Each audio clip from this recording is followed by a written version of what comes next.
ஆண்டவருடைய ஆவி என்மேல் உள்ளது, ஏனெனில் அவர் எனக்கு அருள் பொழிவு செய்துள்ளார். ஏழைகளுக்கு எடுத்த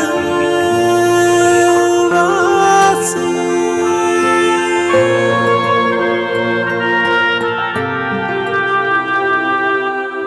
எடுத்து வாசி.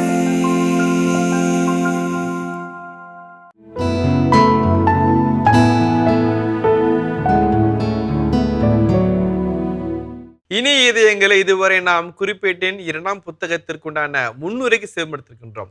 இப்பொழுது நாம் இந்த குறிப்பேட்டு 2ஆம் புத்தகத்தின் ஒவ்வொரு அதிகாரமும் அது தருகின்ற செய்திகளும் அதன் ஆழங்களையும் அறிந்து கொள்ள இருக்கின்றோம். எனவே வாருங்கள் நிகழ்ச்சியில் செல்வோம். இன்று நாம் முதல் அதிகாரத்தை தொடங்குவோம். உங்கள் சார்பாக தந்தையவர்களுக்கு வணக்கம் சொல்லி நிகழ்ச்சியை தொடங்குவோம். வணக்கம் தந்தையவர்களே.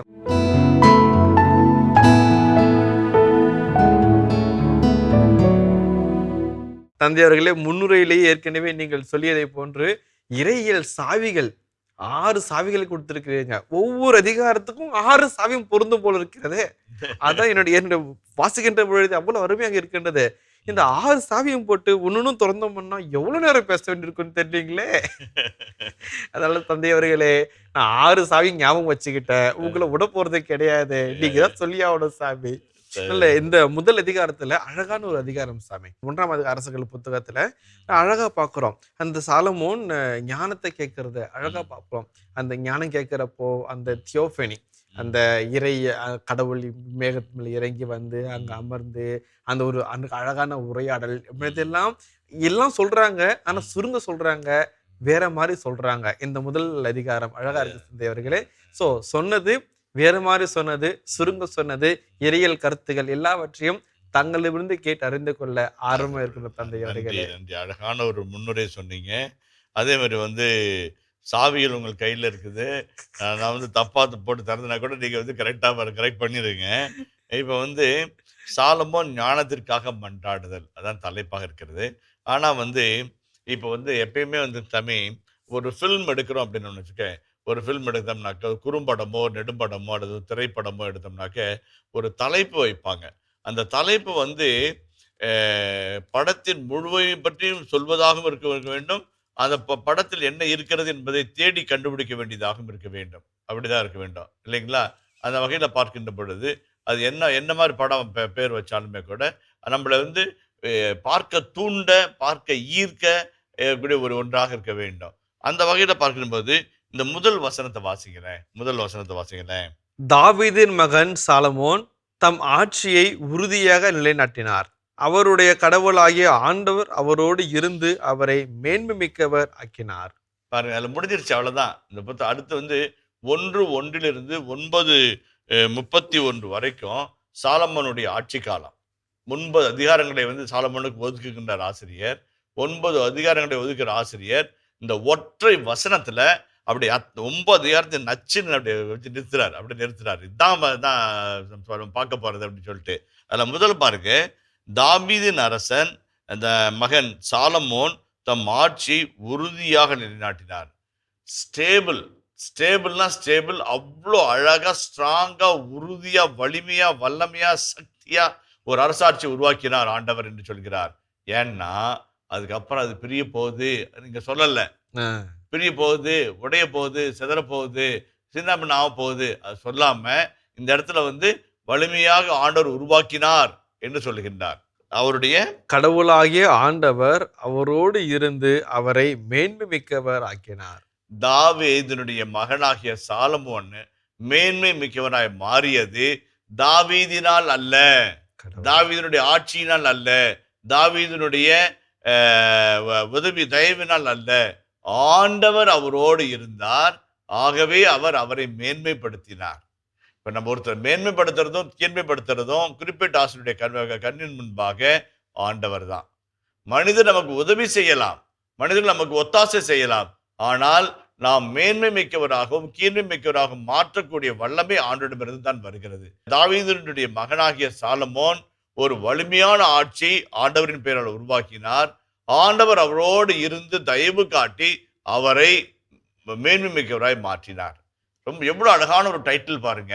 அந்த டைட்டில் படிச்ச உடனே நம்மளுக்கு புரிஞ்சிருது. நம்மளுக்கு சரி, இதுதான் அடுத்து வருகின்ற பகுதியில் நம்ம பார்க்க போறோம். 2ஆம் வசனத்துல இருந்து 6ஆம் வசனத்துல வரைக்கும் கிரியாத் யாரீமுக்கு பலி செலுத்த போறாரு. இந்த பகுதியை நம்ம ஏற்கனவே சந்திச்சிட்டோம். ஆமா. 1 அரசர் 3ஆம் அதிகாரத்தில் இந்த பகுதியை நம்ம சந்திச்சோம். அந்த பகுதியில் சந்திச்சுட்டு அதை தொடர்ந்து 2ஆம் அதிகாரம் 3ஆம் அதிகாரம் பகுதியில் இந்த பகுதியை நம்ம சந்திச்சோம். இப்போ வந்து சொல்லக்கூடிய 3 காரியங்கள். தொழுகை மேட்டிற்கு சென்றனர். அந்த 3ஆம் வசனத்தை வாசிப்போமே. சாலமோனும் அவரோடு இருந்த சபையார் அனைவரும் கியோபோனில் இருந்த தொழுகை மேட்டிற்கு சென்றனர். இப்ப தாவீது எங்க கோயில் கட்டணும்னு ஆசைப்பட்டாரு? தாவீது நகர்ல எருசலேம்ல கோயில் கட்டணும்னு ஆசைப்பட்டாரு. இவங்க எங்க போறாங்க? கியோபோன் போறாங்க. கிபியோனுக்கு போறாங்க. அப்ப தாவீதினுடைய ஊராகிய பெத்லகேமிலோ அல்லது எருசலேமிலோ தொழுகை மேடுகள் இருந்தது.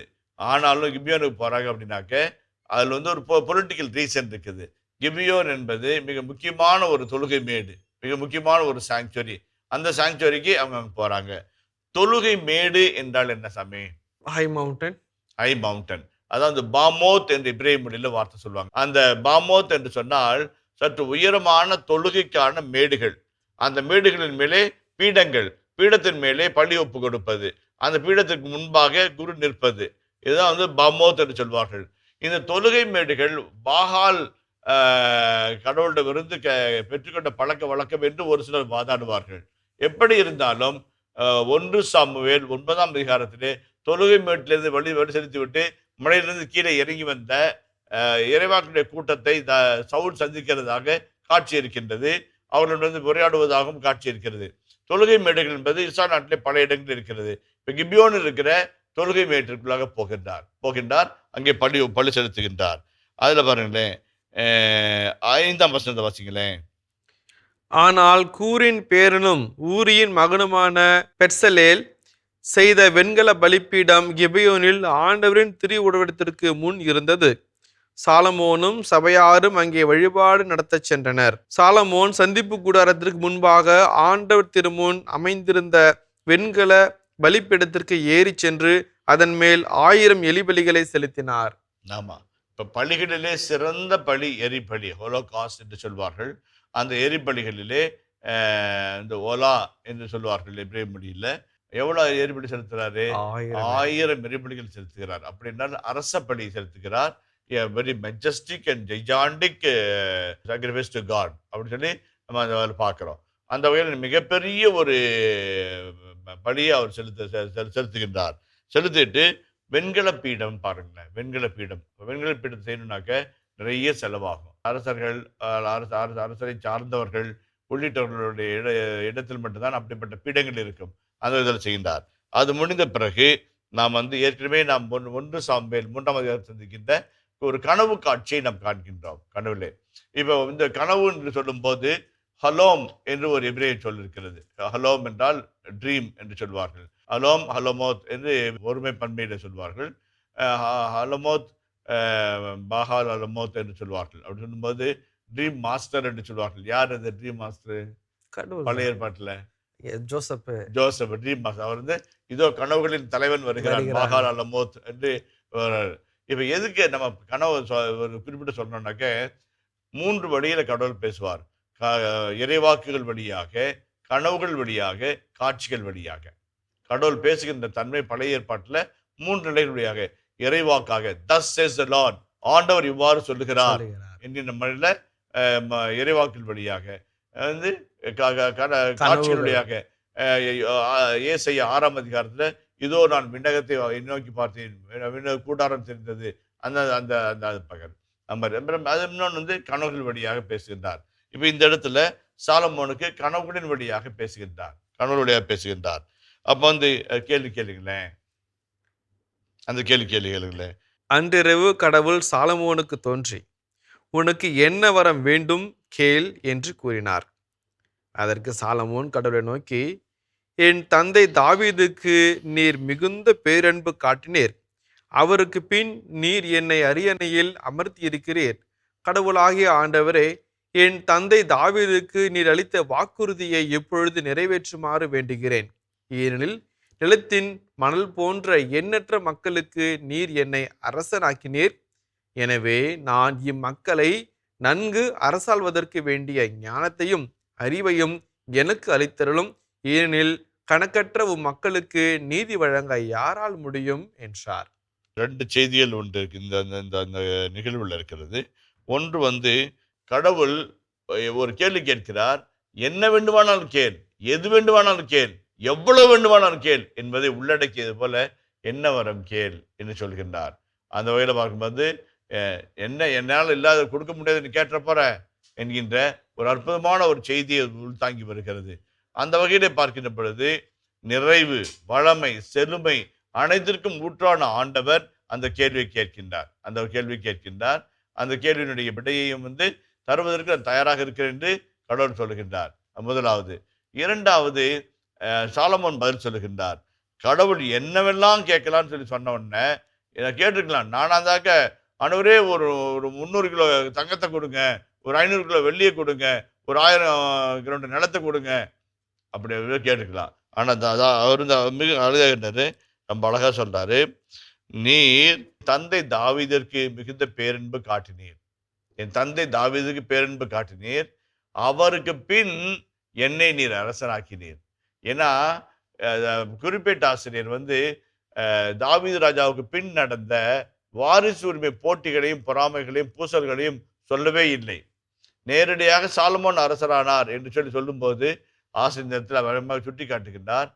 அவருக்கு பின்பாக என்னை நீர் அரசராக்கினீர். ஆண்டவரே, உம்முடைய திட்டத்தினால் தான், உம்முடைய கிருபையினால் தான், உம்முடைய கைவன்மையினால் தான், உம்முடைய திருவுளத்தால் தான் நான் அரசராக்கிறேன் என்கின்ற ஒரு செய்தி அவர் உள்வாங்கிக் கொள்கின்றார். அந்த வகையில் பார்க்கின்ற பொழுது நீங்க வாசிங்கல்ல, என்னை அனுப்பினு. எனவே நான் இம்மக்களை நன்கு அரசாள்வதற்கு வேண்டிய ஞானத்தையும் அறிவையும் எனக்கு அளித்தருளும். ஏனெனில் கணக்கற்ற மக்களுக்கு நீதி வழங்க யாரால் முடியும் என்றார். அவருடைய இயலாமையை பற்றி ஃபர்ஸ்ட் சொல்றாரு. எனவே இம்மக்களை நன்கு அரசாள்வதற்கு வேண்டிய ஞானத்தையும் அறிவையும் எனக்கு தாரும். ஞானம், wisdom and knowledge. Wisdom and நாலேஜ்ன்னு சொல்றாரு. அதுக்கு முன்னாடி பாருங்க ஒரு வார்த்தை. நீர் கடவுளாகிய ஆண்டவரே, என் தந்தை தாவீதுக்கு நீர் அளித்த வாக்குறுதியை இப்பொழுது நிறைவேற்றுமாறு வேண்டுகிறேன். ரொம்ப அழகான வார்த்தை. அது ஆண்டவரே, நான் வந்து எந்த உரிமையில கேட்கிறேன்னு நீங்க கேட்டுறாங்க. எங்க அப்பாவுக்கு நீங்க சொன்னீங்கல்ல, உனக்கு பின் உன் அரசாட்சி உன் மகன் தொடர்பான்னு சொன்னீங்களே, அந்த பிரகாரம் தான் நான் வந்திருக்கிறேன். எங்க அப்பாவுக்கு நீங்க சொன்ன அந்த வாக்குறுதியை இப்ப நிறைவேற்றி காட்டுங்க. அது மாதிரி மணல் போன்ற இந்த மக்களை, இந்த வசனம் எங்கெங்க வருது? அபிரகாமினுடைய இதுல வருது இல்லைங்களா? அபிரகாமினுடைய பிள்ளைகள் போல இருக்கிற இவ்வளவு மணல் போன்று திரண்டிருக்கிற இந்த மக்களை அரசாள்வதற்கு யாரால் கூடும்? எப்படி கூடும்? எவ்வளவு பேர் வச்சு ஆட்சி செய்யறது? மோயிசனே வந்து 70 பேரை வச்சு ஆட்சி செஞ்சிருந்தாரு அப்படின்லாம் சொல்லிட்டு, எனக்கு ஞானத்தையும் அறிவையும் தாரும் என்று கேட்கிறார். ஞானத்தையும் அறிவையும் தாரும். அது வந்து ரெண்டு முக்கியமான செய்திங்க சாமி. நான் சொல்றது ரொம்ப ரொம்ப முக்கியமான செய்தி. இன்றைக்கு வந்து ஒரு முரண்பாட்டை நம்முடைய அன்றாட வாழ்க்கையில பார்க்கிறோம். என்ன ஆகுதுன்னா, வாழ்க்கையில வந்து பயங்கரமான பிஸ்னஸ் மேனா இருப்பாங்க, நிறைய சம்பாதிப்பாங்க. ஆனா வீட்டுல தனிச்சு இருப்பாங்க. மனைவி பிரிஞ்சு போயிருப்பாங்க, குழந்தை இருக்காது, குழந்தை அம்மாவோட இருக்கும். இவர் மட்டும் தனியா உட்காந்துட்டு இருப்பாரு, குரோன்னு உட்காந்துட்டு இருப்பாரு. சாயங்காலத்தில் பாட்டிலை திறந்து வச்சுட்டு உட்காந்துக்கிட்டு பாட்டில் கம்பெனியில் கவலையை மறந்து இருப்பாரு. இப்ப வெற்றி என்பது என்ன? ஒட்டுமொத்த வெற்றி, கூட்டு முயற்சியினால் வருகின்ற வெற்றி முயற்சி. இப்போ வந்து நான் ஜெயிச்சேன், ஆனா குடும்பம் தோத்துச்சு அப்படின்னு மாதிரி. அதை விட இன்னும் அப்பட்டமா சொன்னோம்னாக்க ஆப்ரேஷன் சக்சஸ், ஆல் அவுட்டு அப்படின்ற மாதிரி நம்ம பெறக்கூடாது. அதாவது ஞானத்தையும் அறிவையும் எனக்கு தாரும்படி. ஞானம் என்பது கடவுளிலிருந்து வருவது, அறிவு என்பது படிப்பதனாலும் அனுபவங்களினாலும் இருந்து வருகிறது இல்லைங்களா? ரெண்டையும் சேர்ந்து போக்கும்போது தான் கடவுளிலிருந்து வருகின்ற கொடையாகிய தெய்வ பயத்தினுடைய பலனாகிய ஞானத்தையும் நம்முடைய அனுபவத்திலிருந்தும் பட்டறிவிலிருந்தும் கேட்டறிவிலிருந்தும் வருகின்ற அறிவிலிருந்து வருகின்ற பலன்களையும் இணைத்து பார்க்கும்போதுதான் வாழ்க்கையில் வெற்றி கிடைக்கிறது. சாலமோன் வந்து அதுதான் கேட்கிறாரு. ஞானத்தையும் அறிவையும் எனக்கு தாரும். ஒருவேளை ஞானத்தோட இருந்தா நான் பக்தியா இருந்துட்டு போயிருவேன், அறிவோடு இருந்தனாக்க ஒருவேளை அகங்காரத்தோடு போனான்னு போயிருவேன். ரெண்டையும் இணைத்து பார்த்து சேர்த்து வைக்கிற ஒரு நல்ல மனிதன் ஆகும் என்று கேட்கின்றார். ரொம்ப அழகான ஒரு செய்தியாக இருக்கிறது. இம்மக்களை நான் அரசாள்வதற்கு வேண்டிய ஞானத்தையும் அறிவையும் எனக்கு அளித்தருளும். ஏனெனில் கணக்கற்ற மக்களுக்கு நீதி வழங்க யாரால் முடியும்? அவருடைய ஒரே இது என்னன்னாக்க, நீதி பெறலாமல் வாழ வேண்டும். நீதி பெறலாமல் மக்களை வழிநடத்த வேண்டும். நீதியின் வழியில் மக்களை வழிநடத்த வேண்டும். எவ்வளவு அழகான ஒரு வசனம் பாருங்க. இதில் இருந்து இன்னொரு கருத்து என்ன இருக்கிறது என்றால், நம்ம அப்சலோமுடைய கதையில பார்க்கிறோம். அப்சலோம் வந்து மக்களை வந்து தாவீதுக்கு எதிராக தூண்டி விடுகிறார். என்ன தூண்டி விடுகிறார்? தாவீது நீதி அரியணையில் அமர்ந்து நீதி வழங்க தயங்குகிறார், தவறுகிறார். ஆகவே அவர் நீதி வழங்காத அரசாக இருக்கிறார். நான் வந்தால் நான் நீதி வழங்குவேன் என்று அப்சலோன் மக்களுக்கு வாக்குறுதி கொடுக்கிறார். ஆனால் அப்சலோன் வந்து பரிதாபமா இறந்து போகிறார். இந்த இடத்திலே பார்க்கின்ற பொழுது, இந்த நிகழ்ச்சியிலே பார்க்கின்ற பொழுது, உண்மையாக பார்க்கும்போது சாலமோனுடைய செய்தி என்ன செய்தியாக இருக்கிறது? நான் இந்த கணக்கற்ற இந்த மக்களுக்கு யாரால் நீதி வழங்க இயலும்? நான் நீதி வழங்குற ஆண்டவரே, எனக்கு அந்த சக்தியை கொடுங்க ஆண்டவரே, ஞானத்தை கொடுங்க ஆண்டவரே, அறிவை கொடுங்க ஆண்டவரே என்று சொல்லி வேண்டிக் கொள்கிறார். அதான் அந்த செய்தியுடைய அருமையான ஒரு செய்தியாக இருக்கிறது. இப்ப கடவுள் சொல்ற பதில் இன்னொரு அழகான பதில், நேர்த்தியான பதிலா இருக்குது. வாசிப்போம். கடவுள் சாலமோனை நோக்கி, செல்வத்தையோ சொத்தையோ புகழையோ உன்னை வெறுப்பவர்களின் உயிரையோ உனக்கு நீடிய ஆயுளையோ நீ கேட்கவில்லை. மாறாக அரசாளும்படி உன்னிடம் நான் ஒப்படைத்த மக்களுக்கு நீதி வழங்க தேவையான ஞானத்தையும் அறிவையும் நீ உள்ளார்ந்த விருப்பத்தோடு கேட்டிருக்கிறாய். எனவே நான் உனக்கு ஞானத்தையும் அறிவையும் வழங்குகிறேன். அத்துடன் உனக்கு முன் இருந்த அரசர்கள் பெறாத அளவுக்கும் உனக்கு பின்வரும் அரசர்கள் பெற வியலாத அளவுக்கும் செல்வத்தையும் சொத்தையும் புகழையும் நான் உனக்கு தருகிறேன் என்றார். கடவுள் வந்து எவ்வளவு அழகான ஒரு மனிதராக இருக்கிறார். ரொம்ப அருமையான செய்தியா இருக்கிறது. செல்வத்தையோ சொத்தையோ புகழையோ உன்னை வெறுப்பவர்களின் உயிரையோ உனக்கு நீடிய ஆயுளையோ, நத்திங் பிலாங்ஸ் டு யூ. அதை பத்தி நீ கேட்கவே இல்லை. உனக்குன்னு நீ எதுவும் கேட்கல. உன் மக்களை ஆள்வதற்கு என்னன்னு கேட்குறியோ அதை கேட்டேன், அதோட எல்லாத்தையும் சேர்த்து கொடுக்கிறேன் என்று சொல்லுவார். அதுதான் பைபிள்ல சொல்லிருக்குது. முதலில் கடவுளின் அரசையும் அவருக்கு உரியவற்றையும் தேடுங்கள், பிறகு எல்லாம் சேர்த்து கொடுக்கப்படும். இல்லைங்களா? பிறகு எல்லாம் சேர்த்து கொடுக்கப்படும் என்று சேர்த்து கொடுக்கப்படும் என்று சொல்லும்போது ஆண்டவர் சேர்த்து தருவார். கட்டாயம் தருவார். அந்த வகையிலே சாலமோன் கடவுளுடைய ஞானத்தையும் அறிவையும் கேட்டதனால் அவர் எல்லாவற்றையும் பெற்றுக்கொண்ட மனிதனாக மாறுகின்றார்.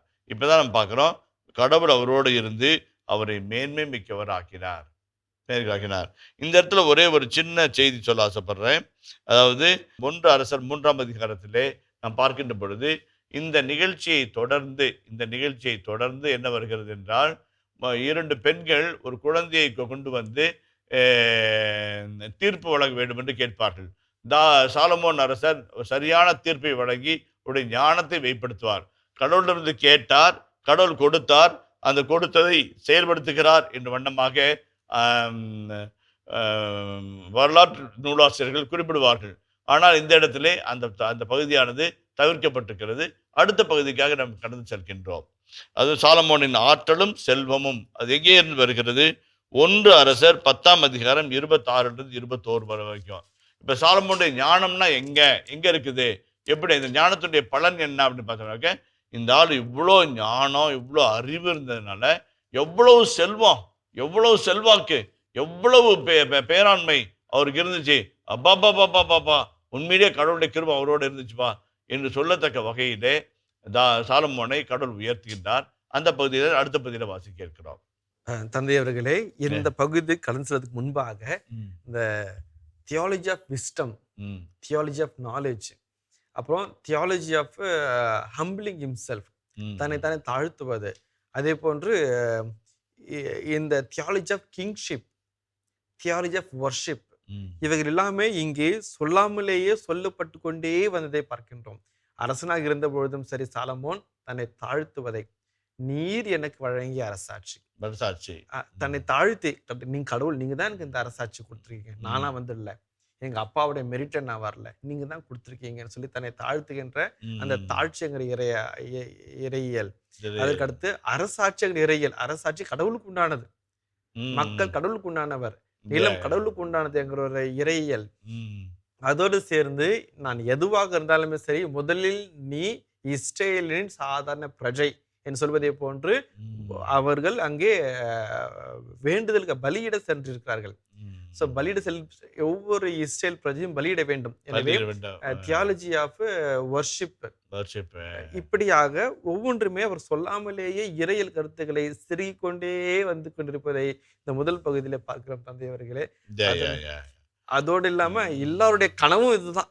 ஒரு இளைஞனா இருக்கிறான் அப்படின்னா விவிலியத்துல அவன் கேட்கிற ஒரு கனவு என்னவா இருக்கும்னா, யோசேப்பு போல கனவு காண்கின்ற காட்சியில கேட்பாங்களோ இல்லையோ தெரியாது. சாலமோனை போல ஞானத்தை கொடுங்கிற ஒரு கனவு எல்லா இளைஞர்களுக்கு இருக்கும். வாசிக்கிறப்ப எல்லாம் நானும் கனவு கண்டேனா இதைதான் கேட்கணும்னு சொல்லிட்டு ஒரு ஒரு இளைஞனுக்கும் ஆசைகள் தூண்டும். இதை போல வாசிக்கிற நமக்கும் கூட நாம ஞானத்தை கேட்போம், அறிவை கேட்போம்னு சொல்லிட்டு ஒரு ஆர்வத்தை தூண்டுவதாகவும் இறையியலை சொல்லாமலே சொல்வதாகவும் இந்த பகுதி அமைந்திருப்பதை மிகவும் அருமையாக பார்த்திருக்கிறேன் தந்தை அவர்களே. ஆசிரியர் இருக்கிறாருங்க சாமி. ஆசிரியர் செதுக்கி இருப்பதை பார்க்கின்றோம். இந்த ஒரு செதுக்குதல் நம் உள்ளத்தையும் செதுக்குவதை பார்க்கின்றோம். என்றைக்கோ எப்பொழுதோ யாருக்கோ அந்த சமூகத்தை கட்டி எழுப்ப அவர் எழுதியது இன்றைக்கு இங்கே இப்பொழுது நம்மை கட்டி எழுப்ப இது உபயோகப்பட்டு கொண்டிருக்கிறது. ஆண்டவரிடத்துல நீ ஃபர்ஸ்ட் ஜெபிக்கப்போ, நீ ஃபர்ஸ்ட் உன்னை தாழ்த்திக்க, கொடுத்ததெல்லாம் கடவுள் உங்ககிட்ட கொடுத்துருக்காரு இந்த யோசிச்சுக்க, நீ அவருக்கு பணி செய்யணுங்கிறத பார்த்துக்க, உன் மெரிட் எதுவுமே அங்கே இல்லைன்னு தெரிஞ்சுக்க, நீ கனவு காணு. கனவு காண்றது கடவுளே ஞானத்து குறிஞ்ச கனவுல கேட்டுக்கோ அப்படிங்கிற ஒரு கருத்துக்களை சொல்வதை இங்கே பார்க்கிறேன் தந்தை அவர்களே. உண்மையிலே அழகா சொன்னீங்க. ரத்ன சுருக்கமா அந்த பகுதியை சுருக்கி சொன்னீங்க. இந்த பகுதியில் வாழ்க்கைக்கு வரும்போது நான் மீண்டும் ஒரு முறை ஒரு அதிகாரத்தை முடித்து விட்டு திரும்பி வரும்போது நம்ம பார்ப்போம். இனிய இதயங்களே, இதுவரை நாம் எழுத்துவாசி நிகழ்ச்சியில் குறிப்பிட்ட 2ஆம் புத்தகத்தினுடான விவிலிய இறை வசனங்களுக்கு செயல்படுத்திக் கொண்டிருக்கின்றோம். இதன் தொடர்ச்சியை மீண்டும் அடுத்த பகுதியில் தொடர்வோம். அதுவரை இணைந்திருங்கள். இயேசுவுக்கே புகழ், இயேசுவுக்கே நன்றி, மரியே வாழ்க. இந்த மாற்றாக வருகின்ற போது விவிலிய வல்லுநர்கள் 2 கருத்தை சொல்கிறார்கள் என்று நான் சொன்னேன். ஒன்று, இந்த பகுதி சாலமோனுடைய ஞானத்திற்கு அடையாளமாக 15ல பொன்னும் வெள்ளியும் கோமேதகமும் 16ல எகிப்திலிருந்து குதிரைகளை வாங்கி